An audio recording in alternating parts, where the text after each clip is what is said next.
நம்ம Lionel Messi ரீசெண்டா camp நூ ஸ்டேடியம்க்கு விசிட் பண்ணியிருந்தாரு. ஒரு சர்ப்ரைஸ் விசிட்டா நைட் ஒரு மிட் நைட் போயிருந்தாரு.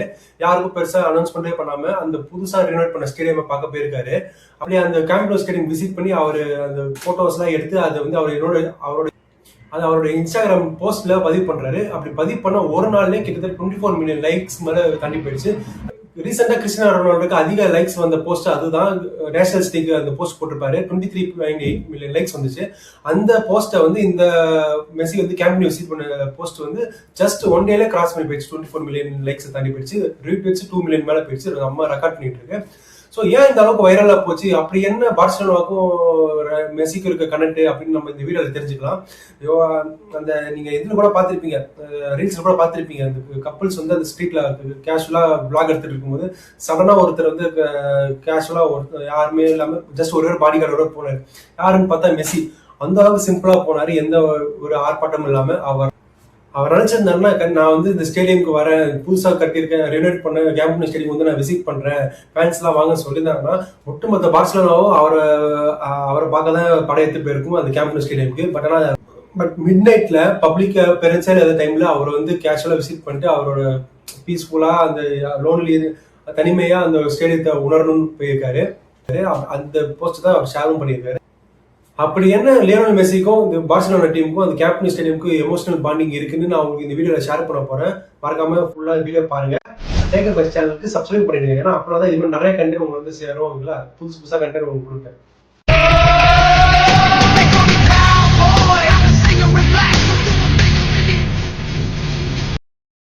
அவரோட சைல்ட்ஹுட் டேஸ்ல, அதாவது அவரோட 8 வயசுல இருக்கும். அப்போ வந்து அவர் நியூவெல் ஓல்ட் பாய்ஸ் ஒரு கிளப்ல வந்து அவரோட டீம்ல வந்து பார்ட்டிசிபேட் பண்றாரு. அர்ஜென்டினால ரொசாரியோல இருக்கு அந்த கிளப், ஓகேங்களா.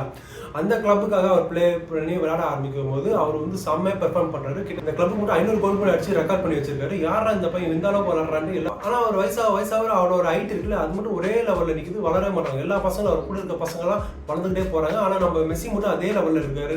என்னன்னா இந்த பையன் நல்லா வளர்றானே, ஆனா வந்து வளர மாட்டானே, இதனால ஏதாவது பெரிய ப்ராப்ளம் வருமான்ட்டு டாக்டர்கிட்ட கன்சல்ட் பண்ணியிருக்காங்க. அப்போதான் அவங்க டாக்டர் ஷாக்கிங்கான நியூஸ் சொல்றாங்க, இந்த பையனுக்கு வந்து growth ஹார்மோன் இல்லை, அந்த growth ஹார்மோன் இல்லைனால இவனால வளர முடியாது. அப்படி இந்த growth செயற்கையா இன்செக்ட் பண்ணி நம்ம அவரோட ஹைட்டை இன்க்ரீஸ் பண்ணணும்னா அது ரொம்ப செலவாகும் அப்படி சொல்லியிருக்காங்க. மாசத்துக்கு $80,000 கிட்டத்தட்ட ஆகும்னு சொல்லியிருந்தாங்க. அப்போ இருக்க அவங்க மெஸ்ஸி ஃபேமிலிக்கு வந்து அவ்வளோ ஸ்பெண்ட் பண்ணி அவங்களால அந்த வந்து இன்ஜெக்ஷன் எடுக்க முடியாத சூழ்நிலையில அவங்க அப்பா வந்து ஒரு சாதாரண மிடில் கிளாஸ் ஃபேமிலி தான். அப்படி இருக்கும்போது அவங்களால அந்த அளவுக்கு அவங்கள இந்த மெடிசனை எடுக்க முடியாத காரணத்தினால அவங்களால ஒரு மனசு உடஞ்சி போயிடுறாங்க. என்னன்னா நம்ம பையன் இவ்வளோ நல்லா ஃபுட்பால் விளாட்றான், ஆனால் வந்து அவனுக்கு வந்து ஒரு ஹைட் பிரச்சனைனால டீமில் செலக்ட் ஆகாமல் ரொம்ப அவனோட கேரியரே போயிடுமோன்ட்டு அப்படி பயந்துருந்தாங்க.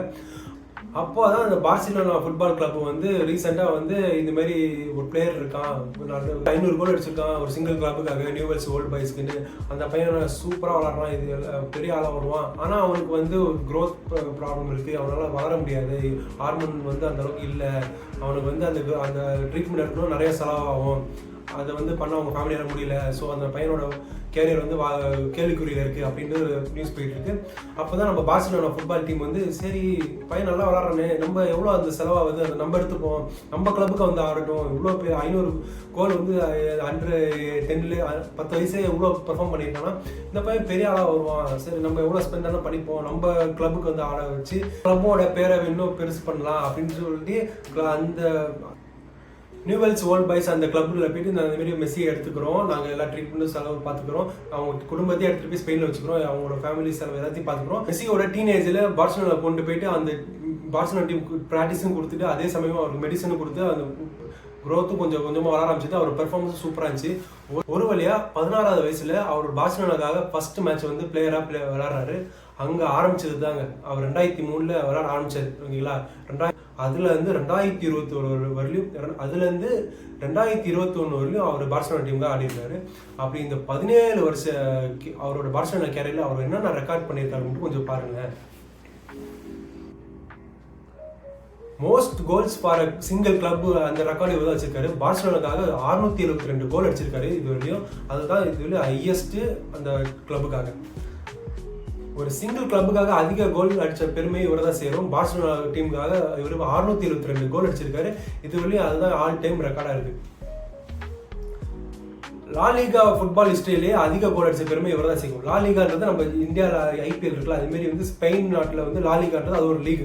எல்லா டீம்ஸும் ஆடும், 20 டீம்ஸ் கிட்ட ஆடும். அதில் ரியல் மேட்ரிட், எல் கிளாசிக்கோ, அந்த Barcelona versus real Madrid, L Clasico, Barcelona versus Atletico Madrid, அதுமாரி பெரிய பெரிய டீம்ஸாக ஆடும்.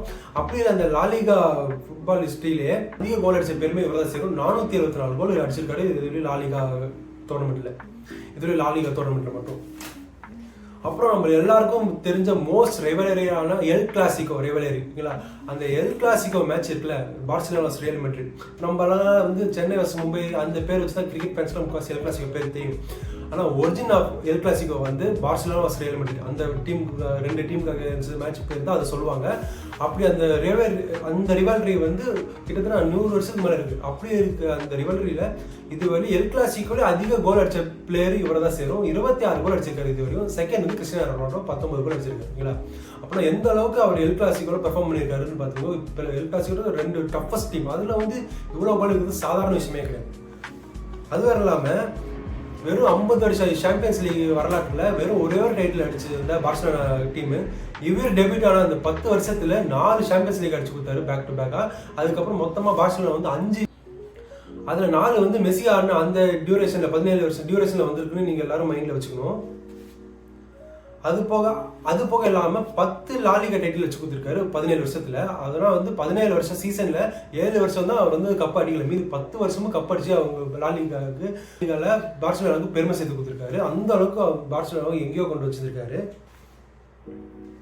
ஒரு சிங்கிள் சீசன் அதிக கோல் அடிச்ச ரெக்கார்டும் நம்ம மெஸ்ஸி தான் வச்சிருக்காரு. 2011-12 லாலிகா சீசன்ல 73 கோல் அடிச்சிருக்காரு. அந்த ரெக்கார்டு இந்த வழி எந்த பிளேயருமே பீட் பண்ணதில்லை. இப்படி பார்சிலோனாவுக்கு ரெக்கார்ட் மேல பண்ணி அவர் பார்சிலோனாவுக்கு ஒரு பிராண்ட் எங்கேயோ கொண்டு போயிட்டாரு. அவர் ஆல்ரெடி பார்சிலோனா பெரிய டீம் தான், அது இல்லைன்னு சொல்லல. ஆனால் இவர் வந்து ஆடினதுக்கு அப்புறம் பார்சிலோனா எந்த அளவுக்கு போச்சுன்னா, இந்த ஜெர்சி போட்டிருக்கேன்னா, இந்த ஜெர்சி வந்து ஒரு இந்தியாவில் ஒரு சென்னையில் ஒரு பையன் போட்டுட்டு இருக்கான். இதுக்கு வந்து பார்சிலோனா டீமுக்கு கண்டிப்பாக காரணம் இல்லை, லியோனல் மெஸ்ஸி தான் காரணம். இந்த பார்சிலோனாவோட ஃபேமை எந்த அளவுக்கு கொண்டு போயிருக்காரு பாருங்க. நான் ஒரு மெஸ்ஸி ஃபேனாக மாதிரி அதுக்கப்புறம் பார்சிலோனா மேட்ச் பார்க்க ஆரம்பிச்சது, அதுமாரி தான் அர்ஜென்டினா மேட்ச் பார்க்க ஆரம்பிச்சது. ஃபர்ஸ்ட் மெஸ்ஸி தான் நம்மளுக்கு மைண்ட் வருவாங்களா. அந்த அளவுக்கு எல்லா ஊர்லேருந்துமே ஃபேன் சப்போர்ட் வந்து மெஸ்ஸியால் பார்சிலோனா கொண்டு வந்தார்.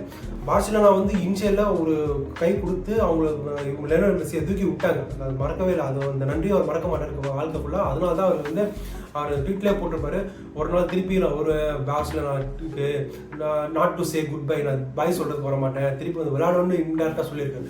அந்த அளவுக்கு அந்த கிளப்பு மேலே அவர் லவ் வச்சிருக்காரு. அது போக இல்லாமல் கிளப்பு எந்த அளவுக்கு மெஸ்ஸிக்கு ஹெல்ப் பண்ணிச்சோ அதை விட 10 மடங்கு அதிகமாகவே பண்ணி கொடுத்துட்டாரு. பார்சிலோனான்ற பேரை வந்து உலகத்து ஃபுல்லாக தெரிய வச்சிட்டாரு. இப்போ பாருங்கள், நானே அந்த ட்ரெஸ்ஸு போட்டிருக்கேன்னா பாருங்கள், எல்லாம் லியோனல் மெஸ்ஸி ஒரே ரீசனுக்காக மட்டும்தான் இல்லைங்களா. இது மாதிரி பல ரெக்கார்ட் பண்ணியிருக்காரு அவர். பார்சிலோனாக்காக 7 கோல்டன் பால் வாங்கி கொடுத்தாரு, பேலன் டியர் அவார்டு. யாருமே இதில் அந்த மாதிரி பண்ணதில்லை. ஒரு சிங்கிள் பிளேயர் அதிக பேலன் டியர் வாங்கினது அவர் தான். ஒரு சிங்கிள் அகாடமிக் இயரில் 93 கோல் அடிச்சு கின்னஸ் ரெக்கார்ட் பண்ணிருக்காரு லியோனல் மெஸ்ஸி. இது மாதிரி ஏகப்பட்ட ரெக்கார்ட்ஸ் மெஸ்ஸி வந்து உருவாக்கிட்டாரு. ஆனால் என்னதான் ரெக்கார்டு உருவாக்கினாலும் பார்சிலோனா மாதிரி ஒரு டீம் வந்து இதுமாரி பிக்கப் பண்ணி இந்த மாதிரி நான் உங்களுக்கு சப்போர்ட் பண்ணுறேன்னு சொல்லணும்னா மெஸ்ஸின்ற ஒரு பிளேயர் வந்து இன்னைக்கு நம்ம கிடச்சிருக்க மாட்டாங்க. ஸோ பார்சிலோனா டீமுக்கு நம்ம மெஸ்ஸி ஃபேன்ஸ் எல்லாம் சார்பாக ரொம்ப தேங்க் பண்ணணும். நம்ம மெஸ்ஸி வந்து திருப்பி அவர் சொன்ன மாதிரி இந்த பார்சிலோனா ஜெர்சி போட்டு வந்து ஆட போகும்போது ஒட்டுமொத்த உலகமே திரும்பி பார்க்க தான் போகுது. உங்களை மாதிரி நானும் ரொம்ப ஈகர்லி வெயிட் பண்ணுறேன். எப்போ அந்த மூமெண்ட் நடக்குதுன்னு நம்ம எல்லோரும் வெயிட் பண்ணி பார்ப்போம். அதுவும் இல்லாமல் அவர் மெஸ்ஸி வந்து எந்த அளவுக்கு அந்த கிளப்பு வந்து லவ் பண்ணுறாருன்னா, அவரோட லெஃப்ட் லெக்கில் அந்த பார்சிலோனாவோட கிளப்போட லோகோவை பச்சை குத்திருப்பார். அந்த அளவுக்கு அவர் பார்சிலோனாவோட அவ்வளோ லவ் அண்ட் அஃபெக்ஷன் வச்சிருக்காரு. ஸோ கண்டிப்பாக திருப்பி ஒரு நாள் அவர் வந்து ப்ளே பண்ண போகிறாரு. திருப்பி அவர் ஒரு நாள் வந்து அந்த டீமுக்கு ஆட தான் போகிறாரு. ஒட்டுமொத்த உலகமே அவர் வாட்ச் தான் பண்ண போகுது. அவர் மெஸ்ஸி, ரொனால்டோ இன்னும் ஒரு கொஞ்சம் வருஷம் தான் இருப்பாங்க. வயசாகிடுச்சு, கிட்டத்தட்ட 40 வயசு நெருங்கிட்டாங்க. இருக்கவரையும் நம்ம எல்லாருமே செலிப்ரேட் பண்ணுவோம் அவங்க 2 லெஜெண்ட்ஸையும். இந்த மாதிரி ஒரு ரெவலரி இது மாதிரி வருமானு தெரில. பட் ஆனால் வந்து நம்மலாம் வந்து நம்ம எல் கிளாசிக்கும் பார்த்தாச்சு, மெஸ்ஸியோட பீக்கும் பார்த்தாச்சு, ரொனால்டோட பீக்கும் பார்த்தாச்சு. இந்த வீடியோவில் கொடுத்த இன்ஃபர்மேஷன் உங்களுக்கு பிடிச்சிருந்துச்சுன்னா மறக்காமல் நம்ம சேனலை சப்ஸ்கிரைப் பண்ணிடுங்க. இல்லை இந்த மாதிரி நிறைய விஷயம்